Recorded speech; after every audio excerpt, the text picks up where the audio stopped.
നിന്നെ മിഡിൽ ബെഞ്ചിലായിരുന്നു, ഞാൻ പക്ഷെ ബാക്ക് ബെഞ്ചിലായിരുന്നു.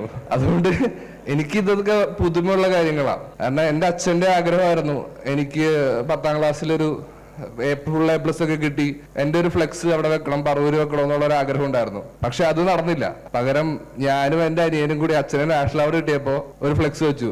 എന്റെ അനിയന്റെ വലിയ ഫോട്ടോ, അതിന്റെ താഴെ അച്ഛന്റെ ഒരു ചെറിയ ഫോട്ടോ വെച്ചിട്ട് ചന്തുവിന്റെയും ആരോമലിന്റെയും അച്ഛനായ സലീം കുമാറിന്റെ അഭിനന്ദനങ്ങൾ എന്ന് പറഞ്ഞിട്ട് ഞങ്ങളൊരു ഫ്ലെക്സ് വെച്ചു.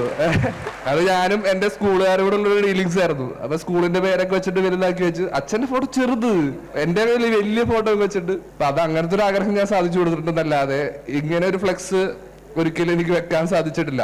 ഇത് വളരെ അഭിമാനപരമായിട്ടുള്ള ഒരു കാര്യമാണ്. കാരണം ഇത്തരത്തില് വലിയ ഒരുപാട് കഷ്ടപ്പെട്ട് പഠിച്ചാൽ മാത്രമേ ഇത് സാധ്യമാവുള്ളൂ. ഭയങ്കരമായിട്ട് കഷ്ടപ്പെടണം. അത് സാധാരണ രീതിയിൽ വെറുതെ ഞാനൊക്കെ എന്ന് വെച്ചിട്ടുണ്ടെങ്കിൽ തലേദിവസം ഇരുന്ന് വായിച്ചിട്ട് പരീക്ഷ എഴുതി പാസ്സാകുന്ന ആൾക്കാരാണ്. പക്ഷെ അങ്ങനെ വായിച്ച ഒരിക്കലും A+ഓ ഇതൊന്നും കിട്ടില്ല. പാസ്സാവാനുള്ള മാർക്ക് കഷ്ടിച്ച് കിട്ടും, ചിലപ്പോൾ തോറ്റുപോകും. പക്ഷെ ഈ കഷ്ടപ്പെടുന്നവരുടെ ഇവരെല്ലാവരും ഇത്രയും ഇങ്ങനെ പഠിക്കുന്ന കുട്ടികൾ അവരെന്താ ജീവിതമൊന്നും സന്തോഷിക്കാതെ ജീവിതം ആസ്വദിക്കാതെ ജീവിക്കുന്നവരാണെന്ന് പറഞ്ഞു നടക്കുന്നവരാണ് ഞങ്ങളെ പോലുള്ള പഠിപ്പിച്ചല്ലാത്തവര്. ഞങ്ങൾ മാത്രമാണ് എപ്പോഴും ആസ്വദിച്ച് സന്തോഷിച്ച് ജീവിക്കുന്നതെന്നൊക്കെ പറയുന്നവരാണ്.